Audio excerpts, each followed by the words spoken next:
to another InventRight TV show. We have a very special guest on today, and he's done he's done some licensing, he's done some hybrid stuff, and he's a former student of ours, and he's got a very interesting story to share with you. So welcome, CJ. Thanks, Andrew, for having me.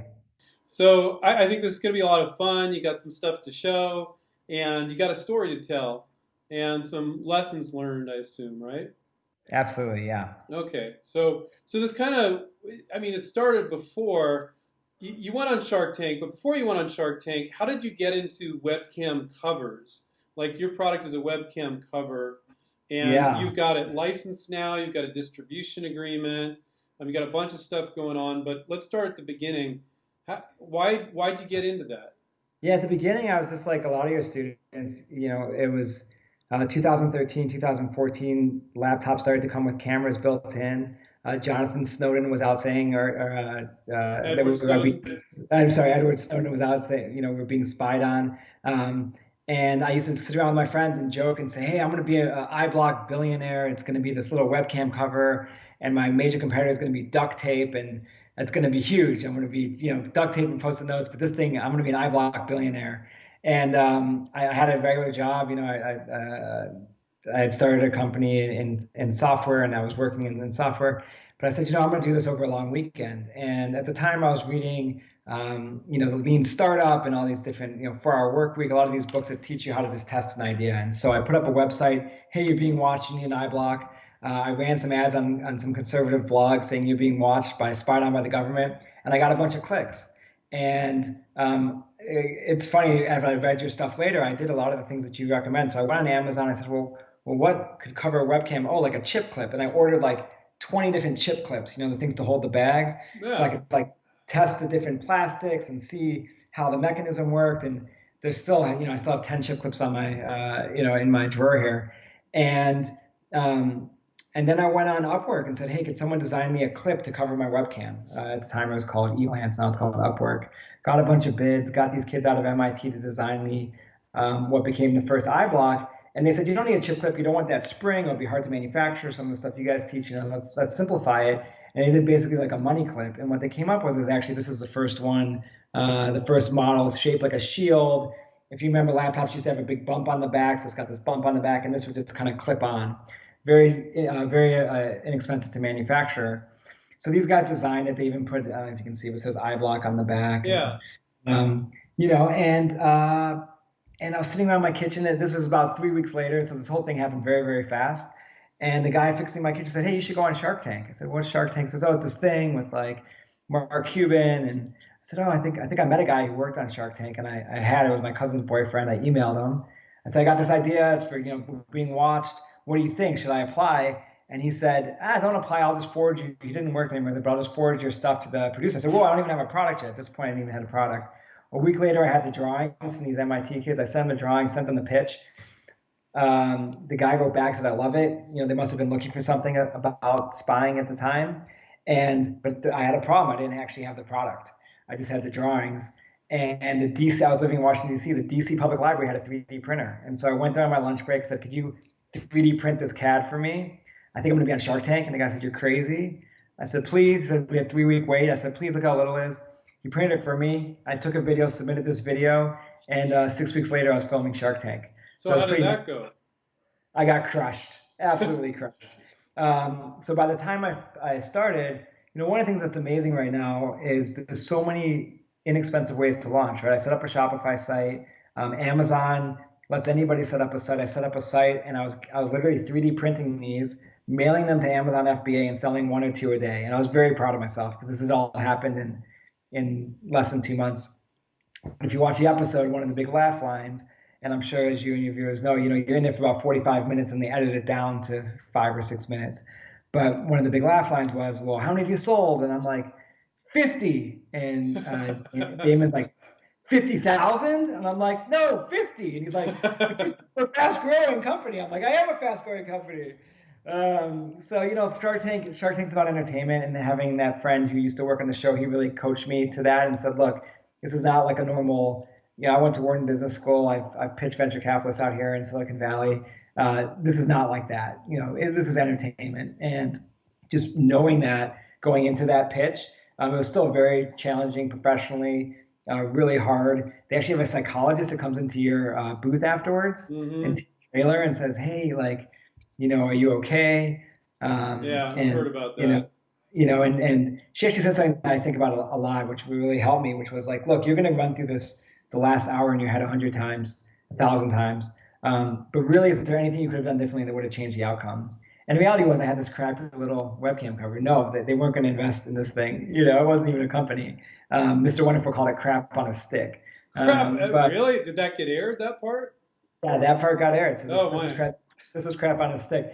Yeah, they made them look a lot meaner. I mean, he was mean, and if I would, from what I've heard outside of Shark Tank as well, I don't think I'd ever want to do business with that guy. But everyone else was actually very nice. Robert said this is a real problem. At the time, Miss America had been spied on. The feedback I got from Lori was, "Hey, this thing's a dollar item, and I need to, to be on QVC, you got to have a $50 item or a $30 item. You need money for marketing, and so this thing isn't Okay, a so business." you got Yeah, off the show. got the Maybe you're show. kind of like, oh, damn, what happened there? It And aired. what did you do Yeah, next? yeah. So it aired. I sold $80,000 worth of these things in 2014 Of on this Amazon. version, this This one, that eighty version. thousand dollars in like a couple days or whatever. And I had a decision to make. Do I pursue my webcam empire, or do I go kind of pursue my other professional? And I decided to not pursue webcams at the time. This was 2014. I moved out to California with my wife and joined a startup called Shift.com, which is a used car startup. And I won't go into depth, but it was the right decision. We raised $100 million. It's been an amazing experience. Um, and I kind of put the webcam thing off to the side, but I had started to have a family. I took a job at Airbnb, and I noticed that Airbnb was giving away webcam covers. I'm like, what happened? In the 5 years since I was on Shark Tank, this became an industry, and I had an opportunity to purchase a company to purchase a competitor who made a product that I really loved, and him and I had met before. This was kind of his side hustle, and he had invented this product called the Spy Shutter that uses the magnets inside. And Andrew, just pause 1 second. I'm getting these. I wanted Yeah, to I'm mute hearing this. that. Hey, that's modern technology for you. Yeah, I had the messaging muted, but not the WhatsApp. So that's No what's worries. happening. So you got this new version now. You bought Yeah, somebody else's invention basically that's right. also a webcam. Can we see that? Yeah, so let me show that to you. And actually, that's when I called you, Andrew. And actually, that literally, I called you. You and Mm-hmm. I spoke, and um, I said, "Hey, I bought this product that I think is a really terrific product. It's very thin. It has a utility patent. I'm not sure I want to be in the webcam business. Now, Um, why did you call yeah, InventRight? You had this product, you were selling it yourself. Were you intrigued by the licensing business model? Why did you call me?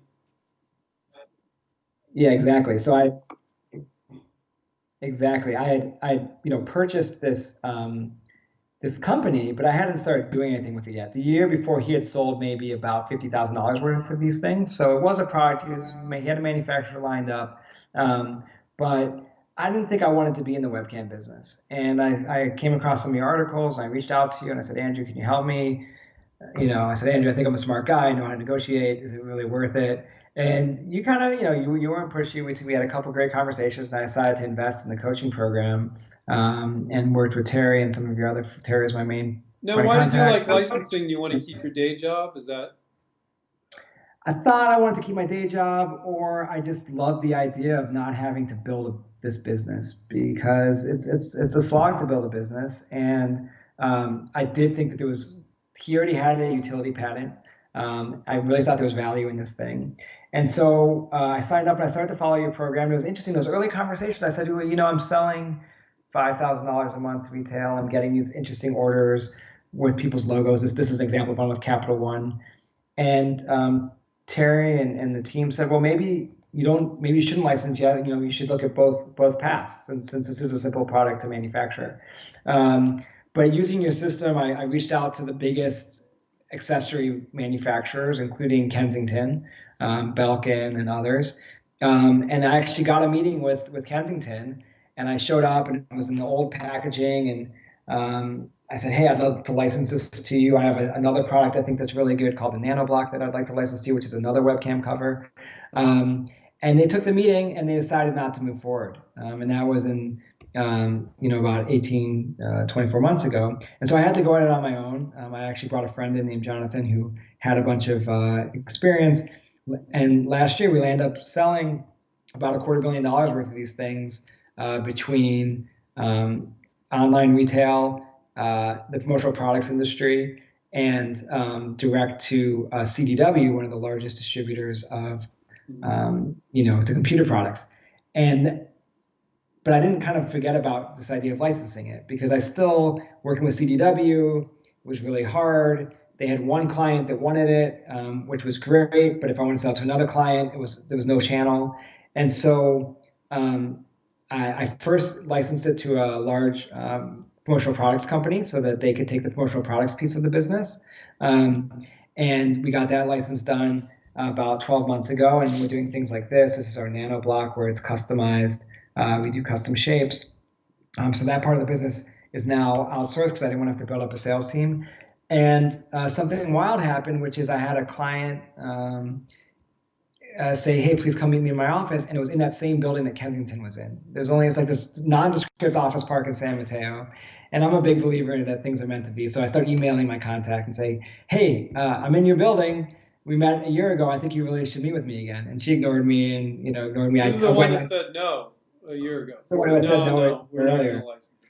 And I went and dropped some stuff off. Said, hey, is Gwen here? And they said, oh no, she's not here, but leave us something, But I was going back to this client every week, and eventually she said, okay, CJ, come meet with me. And I showed her what we had done. I said, look, the product's better, the packaging's better. And by the way, CDW is buying from us for one of their clients. They told me that if you put your SKU on it, they could be listed for all their clients tomorrow. And that's really what finally kind of got their attention. She took it to her sales team. They agreed in January. And then we basically, through COVID, got this thing launched. And here's the end result. I'm pretty proud of it because it says Kensington and EyeBloc right here. Yeah. Kensington's a division of ACO, which is a giant company. It's in all these different languages, so they can distribute it globally. And it's kind of a hybrid deal. It's not quite a licensing deal because they're still asking us to manage the manufacturing, but they gave us input on how to improve our manufacturing. We had to, obviously meet some different things. And in some ways, it's better because now, at least in this situation, since I already had the manufacturing set up, they're buying, thousands of units at a time, minimum order quantities. Then they're going to sell them and then buy some more, hopefully. So you did a licensing deal with the promotional products industry and did a hybrid deal with Kensington. And exactly. Now you got a new version that's on your computer right now. Why does it have two holes instead of one?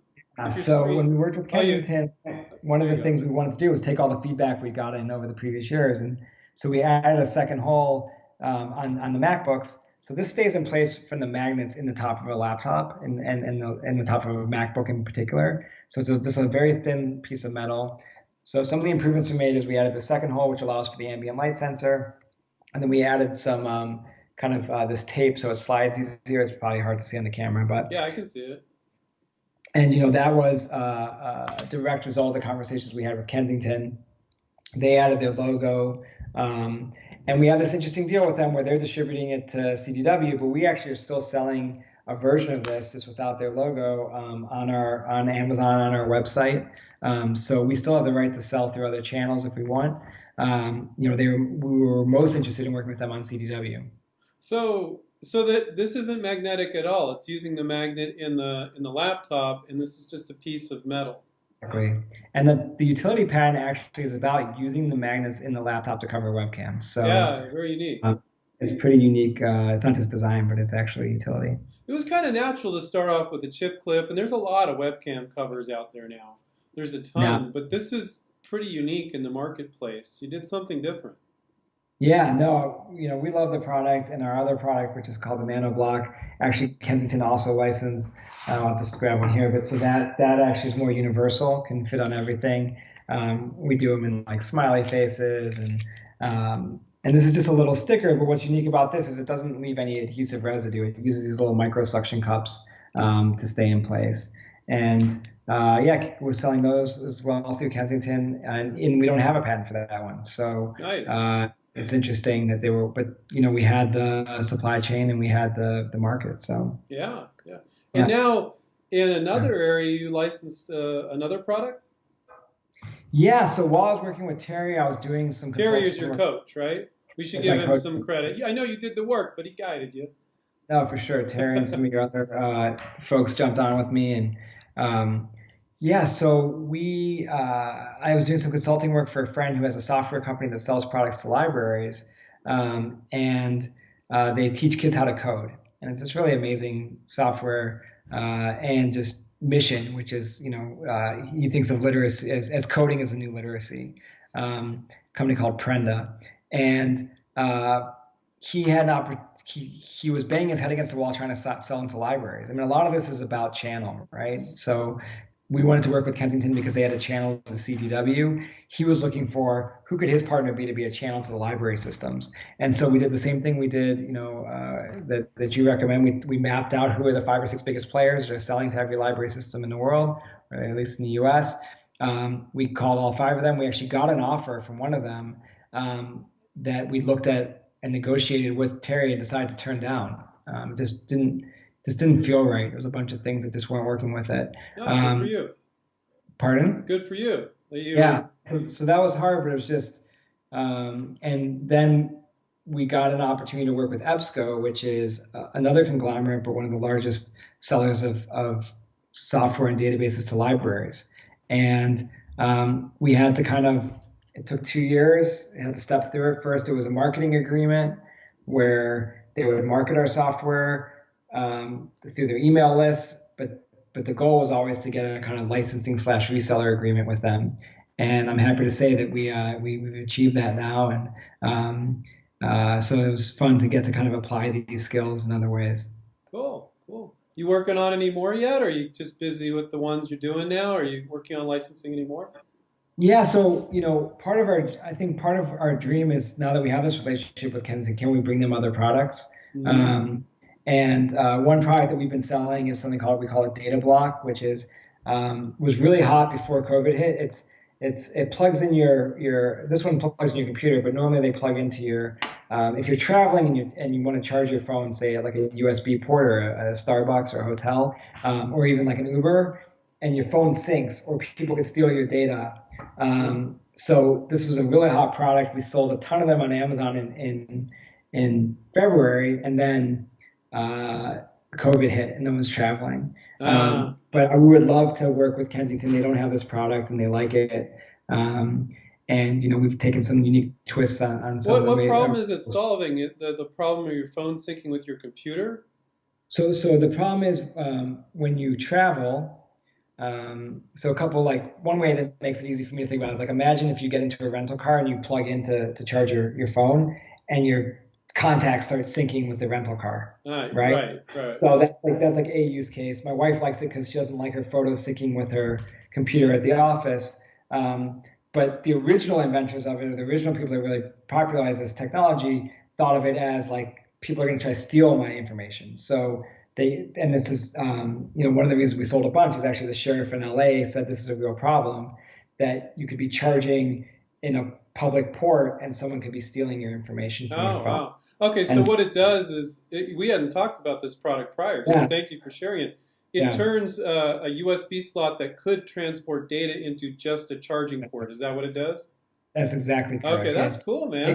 The transmission, yeah. And we worked with a bunch of different suppliers and then to try to figure out what the right way to do this is. And kind of the same process. I bought it. There were some products in the market that weren't marketed very well. I bought a bunch of them. I cut them open, looked at how they were wired up, and we've started to build a skill set around working with suppliers. But I still think that some of those skills around you don't need the physical product to get that first step. That you guys teach, I still totally believe in, and we have some great 3D rendering guys now that we're using. We just posted this video that was totally 3D rendered.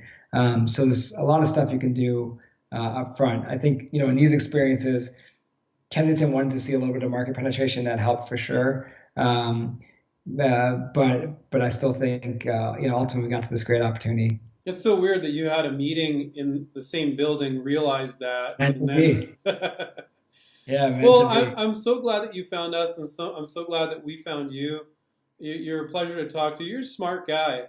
Um, but I don't think everybody needs to be as smart as you to license. I'll just say that. You're smart, but I don't think you need to be. When it gets down to the basics, is it that hard? Is it? I think I really referenced your book and your system a lot. I think it's about understanding the story, and there's plenty of people that are much better storytellers than me.